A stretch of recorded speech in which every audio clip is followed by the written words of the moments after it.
أيها الحاضر في هذه الجمعة، ماذا يحشو فكرك وذهنك في مختلف ليلك ونهارك؟ في من تفكر؟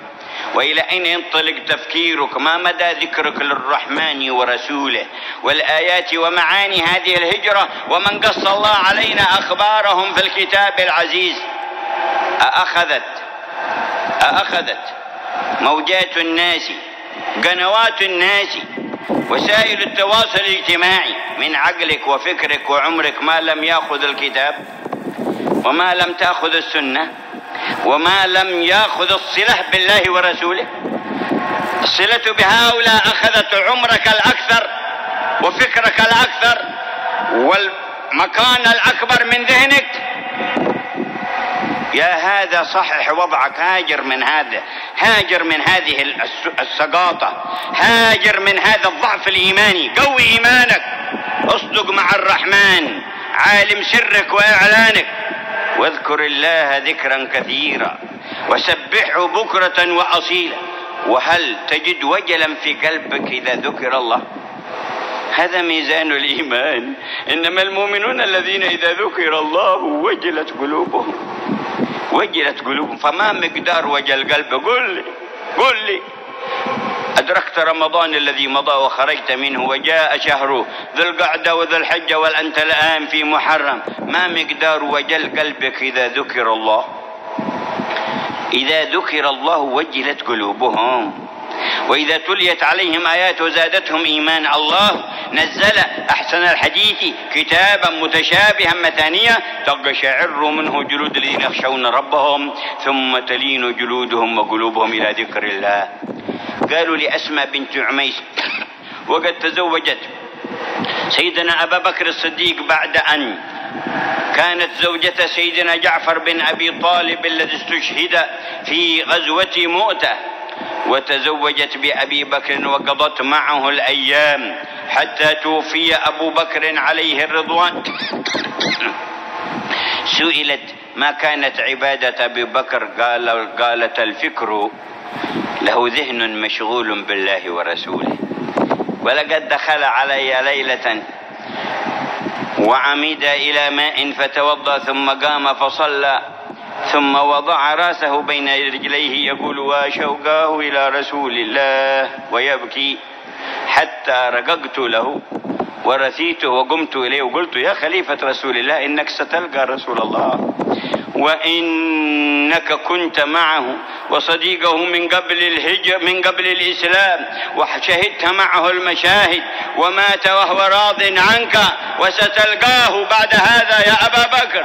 أخفف عليه ما يعاني من لواعج الأشواق،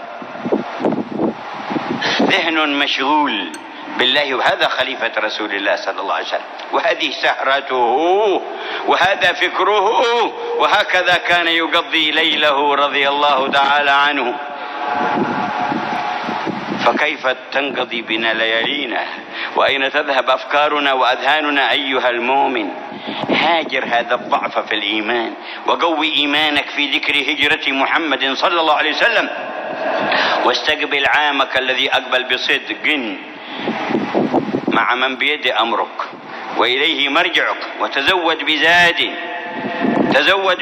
ما دمت في هذه الحياة. فوالله ما فائدة يوم يمر عليك على ظهر الأرض إلا أن تزداد قربا من ربك، إلا أن تزداد إيمانا، وإلا فما فائدته ما فائدة أن تبقى على ظهر الأرض لتأكل أو تشرب أو تلعب أو لتعيش كالأنعام والحيوانات. ما فائدة الحياة إن لم نكسب بها قربا من الله ورضوانا وزيادة قرب منه جل جلاله. هذه غنيمة الحياة، هذا خير الحياة، هذه سعادة الحياة والله. فأقبل الله بقلوبنا عليه وأقبل بوجهه الكريم علينا إنه أكرم الأكرمين. وأكثر الصلاة والسلام على حبيبه الأمين. فإن الله لم يأذن لكم أن تتعلق قلوبكم بشيء وتحبوه بعده تعالى كمحمد. حتى يكون الله ورسوله أحب إليكم مما سواهما؟ قل إن كان آباؤكم وأبناؤكم وإخوانكم وأزواجكم وعشيرتكم وأموال اقترفتموها وتجارة تخشون كسادها ومساكن ترضونها أحب إليكم من الله ورسوله وجهاد في سبيله فتربصوا. خذوا تهديدا من المبدئ المعيد القوي القدير، فتربصوا حتى يأتي الله بأمره. إن كان شيء من مظاهر هذه الحياة أحب إليكم من الله ورسوله، الله ورسوله أحب إلى كل مؤمن صادق من الأموال ومن التجارة ومن العشيرة ومن الأهل ومن الأولاد. وهو القائل في حديثه الصحيح: لا يؤمن أحدكم حتى أكون أحب إليه من والده وولده والناس أجمعين، صلى الله عليه وعلى آله وصحبه وسلم. فأكثر الصلاة والسلام عليه، فإنه قال في حديثه الصحيح: إن أولى الناس بي يوم القيامة أكثرهم علي صلاة.